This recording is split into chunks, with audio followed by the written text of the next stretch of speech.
नमस्कार दोस्तों, सोनीस vision legal channel में आपका स्वागत है। रिसेंटली दिल्ली में एक पर्सन ने जो शूज का सोल होता है ना, उसके अंदर सीए का लोगो यूज कर लिया। जैसी सीए फर्टिनिटी की ये चीज नजर में आई, आईसीएआई ने तुरंत उस आदमी को लीगल नोटिस भेजा। 2 पन्ने का लीगल नोटिस आपको स्क्रीन पर दिख रहा होगा। इस लीगल नोटिस का थोड़ा मैं सिंप्लीफाई कर देता हूं आपको। आईसीएआई ने कहा कि हम एक बहुत वेल स्टैब्लिश बॉडी है, आपने हमारा लोगो जूतों के सोल पर यूज करके हमारी बेइज्जती करी है। इसके लिए सबसे पहली चीज आईसीआई ने डिमांड करी है 1 करोड़ का कंपनसेशन। उसके बाद अपोलॉजी लेटर, जहां पे सामने वाली पर्सन को अपनी गलती माननी है और उसको नेशनल न्यूज पेपर में पब्लिश करवाना है। देखिए, ये नोटिस बीपी सिंह को भेजा गया था, जो चिराग एसोसिएट के प्रोप्राइटर हैं। अब मैं आपको पूरा केस का डिटेल वापस समझा देता हूं। एक बार हुआ क्या था कि आदमी ने जूते में चिपका दिया सीए का लोगो विदाउट परमिशन ऑफ आईसीआई।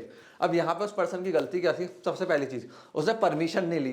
दूसरी चीज, जूते में लोगो चिपका दिया। हिंदुस्तान के अंदर हम जूता पहन के मंदिर के अंदर भी नहीं जाते हैं, तो ऐसे थॉट प्रोसेस है थोड़ा इंडियंस का। तो वहां पे उसने लोगो चिपका दिया। आईसीआई इस बात को लेकर भड़क गया, 1 करोड़ के कंपनसेशन का नोटिस दे दिया। अब क्या ये नोटिस वैलिड है? क्या आईसीएआई इनसे कंपनसेशन वसूल कर सकते हैं? देखिए, पहली चीज, आईसीआई बहुत बड़ी बॉडी है, बिलियंस ऑफ डॉलर्स में इनका टर्नओवर है, तो 1 करोड़ एक फेयर अमाउंट है जो इन्होंने मांगा है। दूसरी चीज, जूते में इन्होंने लोगो चिपका दिया जो कि विदाउट परमिशन था आईसीएआई की। तो वहां पे आईसीएआई इस पे क्लेम डाल सकते हैं कि बिना हमारी परमिशन के आपने हमारा रजिस्टर्ड ट्रेडमार्क यूज कैसे किया, वो भी जूतों के ऊपर। ये कहीं और करता, फेयर यूज में करता तो वहां चल जाता, बट जूते पे क्यों करा? और ये उस जूते को कमर्शियली मार्केट के अंदर बेच रहा था, पैसे कमा रहा था।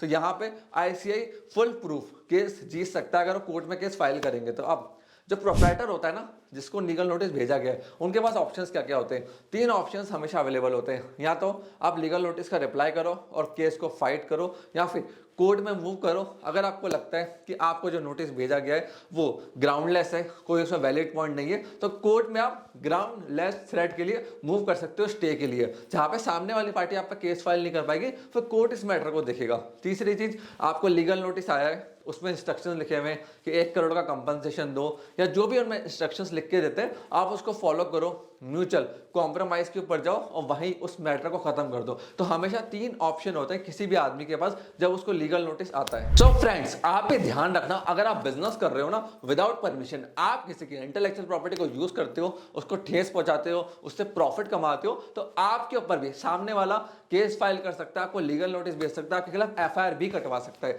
फ्रेंड्स, अगर आपको और ट्रेडमार्क, कॉपीराइट, पेटेंट्स के बारे में जानना है तो मैंने काफी सारी वीडियो ट्रेडमार्क इन्फ्रिंगमेंट, कॉपीराइट इन्फ्रिंगमेंट इस चैनल के ऊपर बना रखे, आप जाके चेकआउट कर सकते हैं। अगर आपके मन में क्वेश्चन है ट्रेडमार्क को लेके, कॉपीराइट को लेके, पेटेंट इन्फ्रिंगमेंट्स को लेके, तो आप कमेंट सेक्शन में से क्वेश्चन पूछ सकते हैं।